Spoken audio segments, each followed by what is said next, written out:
जय हिंद। स्वागत है आपका एमए गुरुकुल में।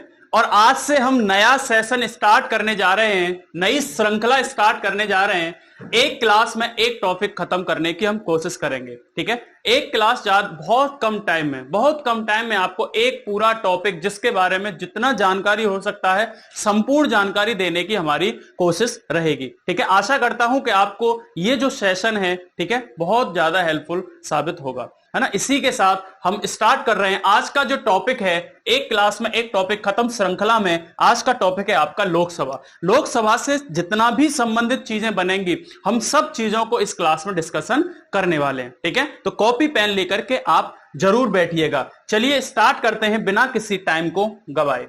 अगर मैं लोकसभा की बात करता हूं तो लोकसभा, ठीक है, सबसे पहले भारतीय संविधान के भाग 5 में अनुच्छेद 79 कहता है कि ये आपका संसद बनाएगा। जो आपका अनुच्छेद 79 है वो क्या बनाता है? वो आपका संसद बनाता है, ठीक है। क्या बनाता है? तो संसद बनाता है। संसद बनेगी कैसे? तो संसद के 3 अभिन्न अंग होंगे। कौन कौन से होंगे? एक होगा आपका लोकसभा, एक होगा राज्यसभा और एक होगा आपका राष्ट्रपति, ठीक है। तो 3 अभिन्न अंगों से मिलकर के आपके भारतीय संसद बनने वाली है। कौन सा अनुच्छेद कहता है? 79। अगर, ठीक है, कौन सा कहता है? 79। वही में अगर आज हम बात करने वाले लोकसभा की, लोकसभा के लिए एक अनुच्छेद है जिसका नाम है 81, ठीक है। 80 में राज्यसभा, 79 में संसद, 80 में राज्यसभा और 81 में आपकी संसद के बारे में प्रावधान है, ठीक है। अगर मैं लोकसभा की पहली बैठक की बात करता हूं तो 17 अप्रैल 1952 को पहली बैठक इसकी होती है, ठीक है। आम चुनाव के बाद जो पहली बैठक थी वो आपकी कब होती है? तो 17 अप्रैल 1952 में। और इसके जो पहले अध्यक्ष थे वो कौन थे? आपके जीवी मावलंकर को क्या बनाया गया था? पहला लोकसभा स्पीकर बनाया गया था, ठीक है। अगर गठन की बात करता हूं तो कुल सीट, वर्तमान की कुल सीट कितनी है? तो 550 थी, 550 हैं। जो निर्वाचित होती हैं 543, ठीक है। इसमें 7 सीटें अभी छोड़ी गई हैं। कितनी सीटें? 7 सीटें। और किसके लिए? तो जम्मू और कश्मीर वाले इलाके के लिए 7 सीटों को, यानी कि हम कह सकते हो पीओके वाले इलाके के लिए 7 सीटों को छोड़ा गया है। तो निर्वाचित कितनी होती हैं भारत में? अब 543 सीटें निर्वाचित होती हैं, जिसमें 523 राज्यों से आती हैं और वहीं 20 केंद्र शासित प्रदेशों से चुन करके आती हैं, ठीक है। अगर मैं आगे बात करूं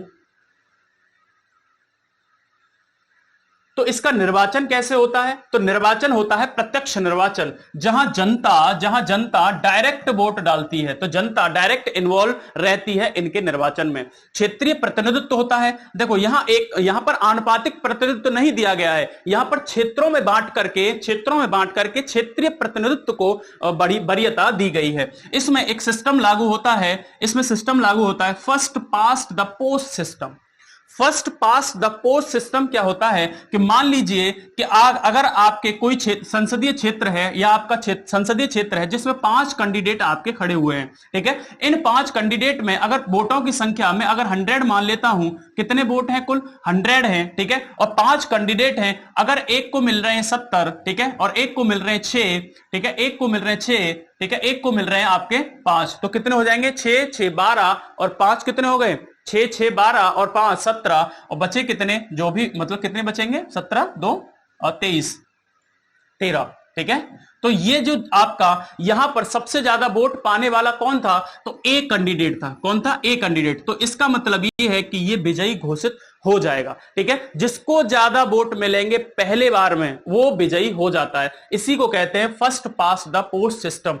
चाहे यहां पर कुल जनसंख्या 1000 रही हो, उनमें से अगर 100 ने भी वोट डाले होंगे तो उनका जिसको ज्यादा मिलेगा वो यहां पर विजयी घोषित कर दिया जाता है, ठीक है। जो कि आपका राष्ट्रपति के निर्वाचन में ऐसा नहीं है। वहां पर कोटा फिक्स होता है कि जो व्यक्ति इस कोटे को टच करेगा वो राष्ट्रपति माना जाएगा, ठीक है। लेकिन यहां ऐसा नहीं है। यहां first pass the post system के द्वारा कैंडिडेट चुन लिए जाते हैं। सार्वभौमिक वयस्क मताधिकार होता है। सार्वभौमिक वयस्क मताधिकार का मतलब कि 18 वर्ष आप कंप्लीट कर चुके हो, ठीक है। पहले यह उम्र 21 वर्ष हुआ करती थी।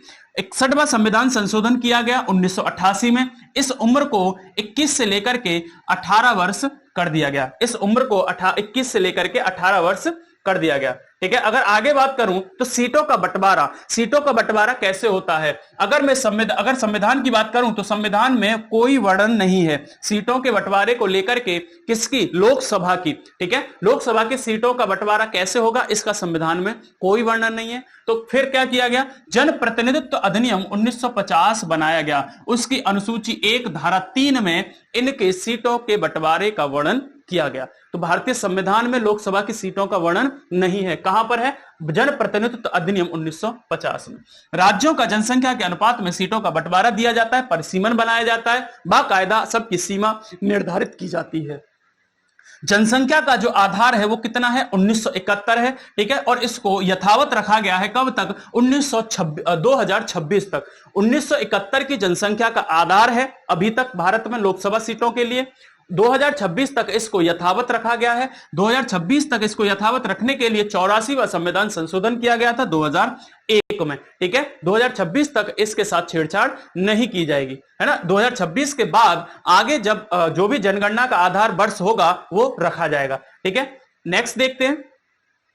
नेक्स्ट है इसमें सीटों का आरक्षण। अगर मैं सीटों के आरक्षण की बात करता हूं तो सीटों का जो आरक्षण है अनुसूचित जाति यानी कि एससी, अनुसूचित जनजाति यानी कि एसटी, यानी कि शेड्यूल्ड कास्ट और शेड्यूल्ड ट्राइब के लिए कितनी सीटें आरक्षित हैं? 131 सीटें लोकसभा में आरक्षित हैं, जिसमें से एससी के लिए 84 और एसटी के लिए 47 सीटों के आरक्षण का प्रावधान किया गया है। वहीं पहले 2 एंग्लो इंडियन का मनोनयन किया जाता था, लेकिन 104 संविधान संशोधन 2019 में करके 2 एंग्लो इंडियन का जो मनोनयन था अब क्या कर दिया गया? उसको रोक दिया गया। ठीक है, तो दो मनोनयन उसका एंग्लो इंडियन का रोक दिया गया। अगर मैं आगे बात करूं महिलाओं के आरक्षण की तो 1/3 महिलाओं को आरक्षण अब मिलने का प्रावधान हो गया है, जो नारी शक्ति वंदन अधिनियम, जिसको 106वां संविधान संशोधन अधिनियम 2023 के नाम से जाना जाता है। इसमें क्या होगा कि इसमें लोकसभा में, कहां पर? आपका लोकसभा में और आपका राज्यों की विधानसभाओं में महिलाओं को कितना? 1/3 सीटों पर आरक्षण दिया जाएगा। आपको बता दें कि भारत में इससे पहले जो आरक्षण दिया जाता था वो ग्राम पंचायतों में या पंचायतों में दिया जाता था। ठीक है, तो कितना सीटों का आरक्षण दिया जाता था? तो 1/3 महिलाओं के लिए सीटें रिजर्व होती थी। लेकिन अब इस अधिनियम के बाद 2023 के 106वें संविधान संशोधन के बाद महिलाओं को 1/3 पर आरक्षण कहां पर दिया जाएगा? आपका लोकसभा में भी और आपका विधानसभा में भी। ठीक है, इतनी बात है। आगे देखते हैं कि सदस्य बनने की आखिर योग्यता क्या है, लोकसभा का सदस्य बनने की योग्यता क्या है। तो भारत का सबसे पहले क्या होना चाहिए? भारत का नागरिक होना चाहिए। न्यूनतम उम्र कितनी होनी चाहिए? तो 25 वर्ष की न्यूनतम उम्र होनी चाहिए लोकसभा के लिए। राज्यसभा के लिए 30 वर्ष है। लाभ का पद कोई धारण न करता हो, अगर किसी लाभ के पद पर है तो वो लोकसभा का सदस्य नहीं बन सकता। लाभ का पद का आशय ये होता है मोटा मोटा कि अगर सरकार से जिस स्रोत से उस व्यक्ति के पास अगर सरकारी पैसा आ रहा है तो वो लाभ का पद माना जाता है। ठीक है, अगर ऐसे पद पर नहीं होना चाहिए। पागल या विकृत चित्र ना हो। ठीक है, उसके बाद घोषित दिवालिया ना हो या किसी बैंक ने उसको दिवालिया घोषित ना कर दिया हो। यदि नेक्स्ट है, यदि किसी व्यक्ति को न्यायालय द्वारा 2 वर्ष या इससे अधिक की सजा दी जाती है, अगर किसी व्यक्ति को 2 या इससे अधिक की सजा दी जाती है ना, तो क्या होता है कि सजा की अवधि तो उसमें जुड़ती ही है और वो अगले 8 वर्षों तक संसद का चुनाव नहीं लड़ सकता। ये उसकी अयोग्यता हो जाती है। और अयोग्यताओं की बात करता हूं तो अनुच्छेद 102 आपका क्या बताता है? दल बदल विरोधी अधिनियम के प्रावधानों को लागू करवाता है। ठीक है, तो ये आपका दल बदल विरोधी जो कानून है भारत में जोड़ा गया कब? तो ये करा गया 52वां संविधान संशोधन 1985 के द्वारा। ठीक है, 1985 में 52वां संविधान संशोधन करके अनुच्छेद 102 में दल बदल विरोधी अधिनियम इसमें डाल दिए गए। ठीक है, आगे देखते हैं। नेक्स्ट देखते हैं कि अवधि क्या है लोकसभा की, आखिरकार अवधि क्या है। तो लोकसभा की जो अवधि है, अपनी पहली बैठक से अगले 5 वर्षों तक लोकसभा कार्य कर सकती है। बीच में भी भंग हो सकती है, और भंग करने का जो अधिकार है या शक्ति है वो किसके पास है? तो आपकी राष्ट्रपति के पास है। ठीक है, लोकसभा को भंग करने की शक्ति किसके पास है? तो राष्ट्रपति के पास है। अगर इसके कार्य की बात करता हूं तो मंत्रिपरिषद केवल लोकसभा के प्रति उत्तरदायी होती है और यहां पर सामूहिक रूप से उत्तरदायित्व का सिद्धांत आपको दिखता है। ठीक है, 75 अगर आर्टिकल की बात करूं तो सामूहिक उत्तरदायित्व के लिए 75 क्लॉज 3 जिम्मेदार होता है, जो लोकसभा के प्रति मंत्रिपरिषद को जिम्मेदार बनाता है। विश्वास प्रस्ताव सरकार के विरुद्ध केवल कहां पर लाया जाएगा? तो ये आपका केवल और केवल लोकसभा में लाया जा सकता है। ठीक है, वहीं अगर धन बिल की पारित होने की बात करूं तो ये निर्णायक सदन है। अगर कोई धन विधेयक है, धन विधेयक को अगर धन विधेयक घोषित करना है तो वो कौन करेगा? तो वो आपका लोकसभा का कौन करेगा? तो स्पीकर करेगा। ठीक है, तो धन विधेयक घोषित करता है कौन? आपका लोकसभा का स्पीकर। ठीक है, राष्ट्रीय आपातकाल को जारी रखने वाला प्रस्ताव कहां पर लाया जाता है? केवल और केवल लोकसभा में लाया जाता है। ठीक है, तो ये इसके कुछ कार्य थे, है ना। उसके बाद देखते हैं, अगला है आपका, नेक्स्ट है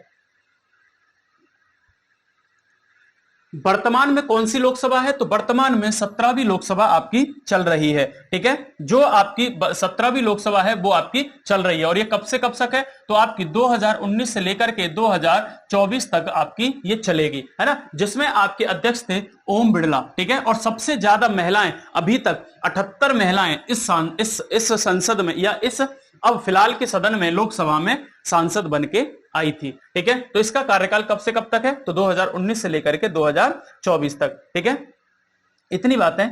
नेक्स्ट देखते हैं कि सीटों की संख्या, कुछ राज्यों की सीटों की संख्या दे रखी है कि किस राज्य में कितना है। उत्तर प्रदेश में 80 सीटें हैं। उत्तर प्रदेश में कितनी सीटें हैं? 80 सीटें हैं। पश्चिम बंगाल में 42 सीटें हैं। महाराष्ट्र में 48 हैं। वहीं बिहार में 40 हैं और तमिलनाडु में कितनी सीटें हैं? तो आपकी 39 सीटें हैं। ठीक है, अगर वही बात करूं तो 18वीं लोकसभा जो आपके चल रही है या चलने वाली है उसका आपके चुनावों की घोषणा हो चुकी है। ठीक है, 18वीं लोकसभा के चुनावों की घोषणा हो चुकी है जो 19 अप्रैल से शुरू होने वाले हैं। ठीक है, 19 अप्रैल से चुनावी घोषणा हो चुकी है। 19 अप्रैल से लोकसभा के चुनाव होंगे और ये 7 चरणों में होने वाले हैं। कितने चरणों में? 7 चरणों में ये होने वाले हैं। 1 जून तक आपके 7 चरण कंप्लीट हो जाएंगे और 4 जून को आपकी मतगणना होने वाली है। कब? 4 जून को आपकी मतगणना होने वाली है और इसी के साथ आपकी अस्तित्व में आ जाएगी कौन सी लोकसभा? तो 18वीं लोकसभा आपके अस्तित्व में आ जाएगी और जो भी इससे क्वेश्चन बनेंगे हम इसको आगे